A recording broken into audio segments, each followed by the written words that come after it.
Bonjour, je suis Frédéric. Aujourd'hui, je vais vous parler comment être un gentleman. Oui, c'est important d'être un gentleman. Alors, pour une femme de l'Est, il faut être un homme, un vrai. Il faut savoir prendre des décisions, des initiatives.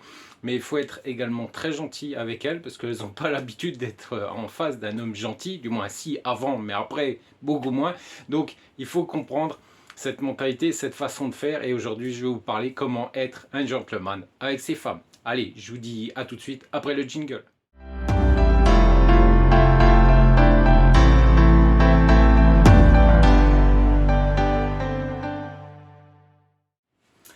Alors, comme je vous le disais dans l'intro, je vais vous parler de la façon dont vous devez être un gentleman pour les femmes de l'Est. Soyons clairs, pour les femmes de l'Est.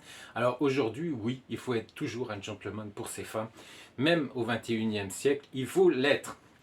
Alors, je vais vous expliquer comment se comporte déjà un gentleman en public pour ces femmes. Dans la mentalité de ces femmes, je vais vous expliquer comment vous devez être en public un gentleman. Alors, dans ces lieux publics, les fêtes, les réunions, eh bien, pour avoir l'air d'un gentleman, il faut avoir des vêtements adaptés à l'occasion et soignés. Oui, il faut être soigné, il faut être propre sur soi. Il faut avoir une chemise repassée, même si vous n'êtes pas des experts du fer à repasser, ne vous inquiétez pas, moi non plus, mais il faut l'être. Voilà, c'est comme ça, c'est leur mentalité, leur façon d'être, leur façon de penser.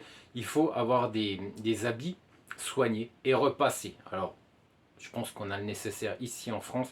Puis si vous êtes dans un hôtel, vous avez également un service qui peut vous aider. Alors, il faut également ne pas y aller en survêtement. Ça, alors là, je vous le déconseille fortement, sauf bien sûr si vous allez en forêt, là, ça se comprend. Mais si vous allez en ville avec cette dame dans un restaurant, n'allez surtout pas en survêtement ni en t-shirt usé. Ça, je vous le déconseille fortement. Alors, il faut soigner votre apparence, parce qu'il n'y a pas que les vêtements, il y a également la coupe de cheveux, la peau, hein, on est bien d'accord, les ongles, des mains et des pieds. Je vois souvent des hommes avoir des longs ongles en France. Alors peut-être que c'est la mode, je ne sais pas, mais je peux vous assurer que dans les pays de l'Est, c'est pas du tout à la mode. Alors je vous conseille d'aller chez une esthéticienne quand vous serez dans son pays ou en France, si vous la rencontrez ici en France, et surtout de ne pas avoir les ongles longs, ni des mains, ni des pieds. N'oubliez pas que vous avez également les pieds. Donc prenez soin de vos mains et de vos pieds au niveau des ongles, ça c'est hyper important. Les cheveux, si vous êtes comme moi, bon, un coup de gant de toilette avec du savon lors de votre douche, c'est pas un souci. Mais si vous avez beaucoup plus de cheveux, je vous conseille d'en prendre soin et que vous n'ayez pas les cheveux gras lors de votre rencontre.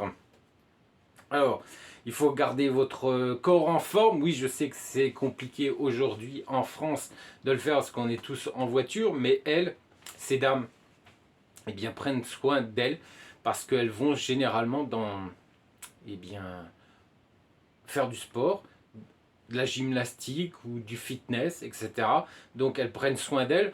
Donc la moindre des choses, c'est quand même de faire pareil. Et puis voilà, parce qu'elles seront contentes. Bon, je sais que voilà, certaines femmes aiment quand même qui est voilà, pas trop maigre. Elles aiment pas, hein, ça c'est clair. Les femmes de l'Est n'aiment pas les hommes trop maigres. Mais ce qui est sûr, c'est qu'elles aiment bien quand même ressentir que l'homme prend soin de lui. Ça c'est hyper important également dans les pays de l'Est et pas complètement flasque. Ça, elles aiment pas trop. Alors, il faut faire preuve de retenue, ça c'est certain. Alors, il ne faut pas interrompre les gens, il ne faut pas crier et ne pas rire bruyamment. Oui, parce que ça, elles n'aiment pas, elles aiment la discrétion. Si vous commencez à être trop, eh bien, elles ne vont pas du tout apprécier. Et puis, il ne faut pas gesticuler inutilement, voilà, hein, on est bien d'accord. Alors moi, je parle avec les mains, donc voilà, mais gesticuler inutilement avec voilà, faire des grands gestes, voilà, elles n'aiment pas du tout. Elles n'aiment pas que vous ayez cette façon d'être, de discuter avec les mains, elles vont le comprendre, mais gesticuler, faire des grands gestes en plein milieu de la rue, ça, elles ne vont pas apprécier. Alors, la consommation d'alcool. Voilà, vous êtes dans un restaurant, vous avez la possibilité de boire du vin ou de l'alcool. Alors, pas de consommation excessive. Nous sommes bien d'accord. Ça, c'est hyper important. Elles ont déjà beaucoup de problèmes avec l'alcoolisme dans leur pays. Donc, si en plus vous avez la langue lourde à un moment donné pour discuter avec elles, même si vous utilisez traducteur sur votre smartphone, elles vont quand même se rendre compte qu'à un moment donné, voilà, hein, on est bien d'accord, votre visage va changer, puis je pense que vous serez beaucoup moins droit dans votre chaise. Donc ça, c'est hyper important. Il ne faut pas perdre le contrôle de vous. Il ne faut pas perdre le contrôle de votre façon d'être devant cette dame à cause de l'alcool. Alors, comment être un gentleman justement lors d'une fête? Ça, c'est aussi important de le savoir. Alors, quelques conseils sur la façon d'être d'un gentleman dans un cercle restreint de personnes qui vous aideront à éviter, justement, ces conseils vous aideront à éviter les erreurs. Ça, c'est hyper important. Écoutez, hein, ça, c'est aussi très important parce qu'il faut maîtriser des règles d'étiquette à table. Oui, je sais.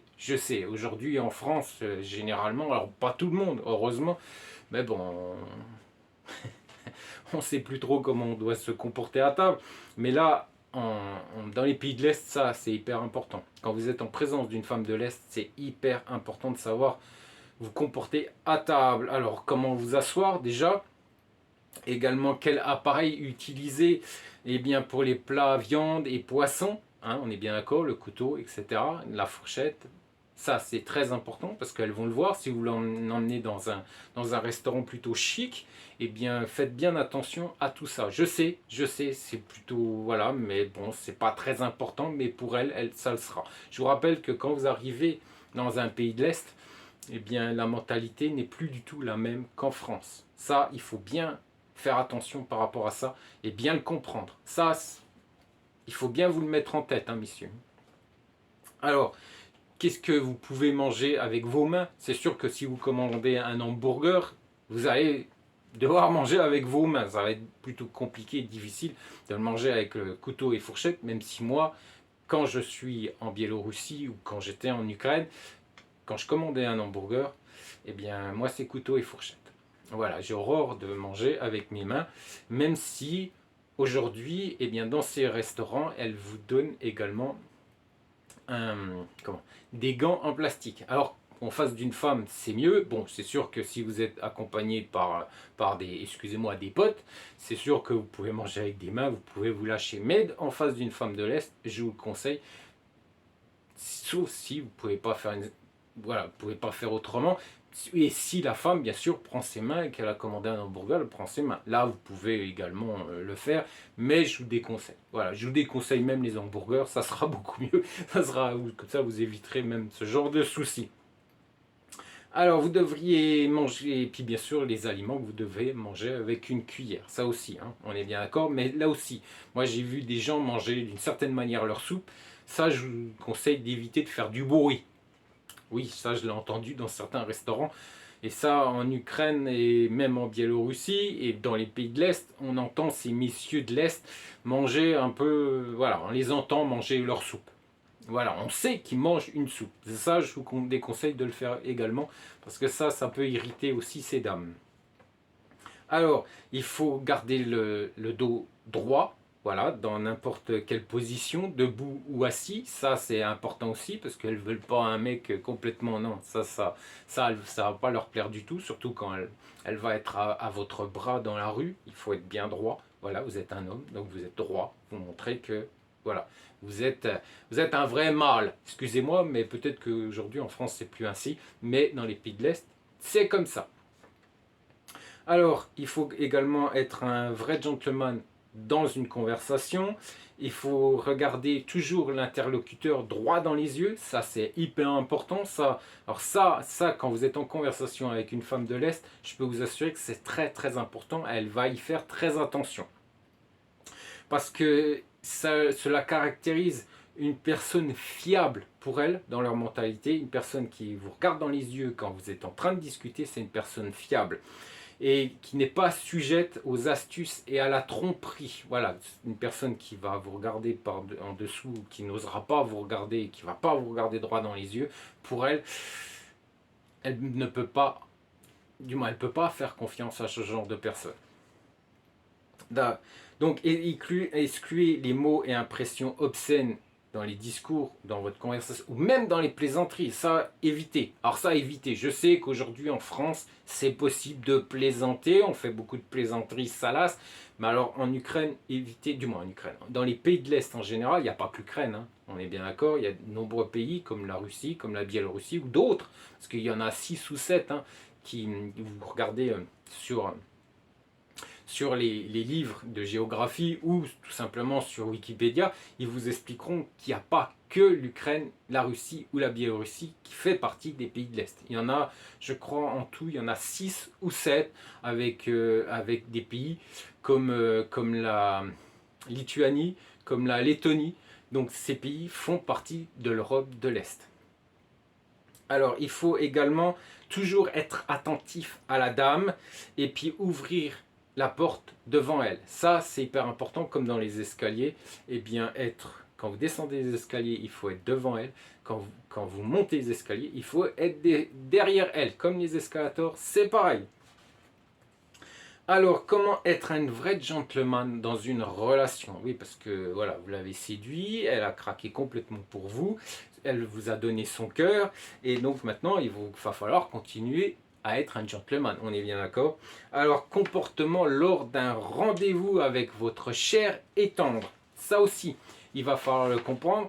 Je sais, ça peut être compliqué, ça peut être difficile, mais c'est la façon d'être pour être avec une femme de l'Est.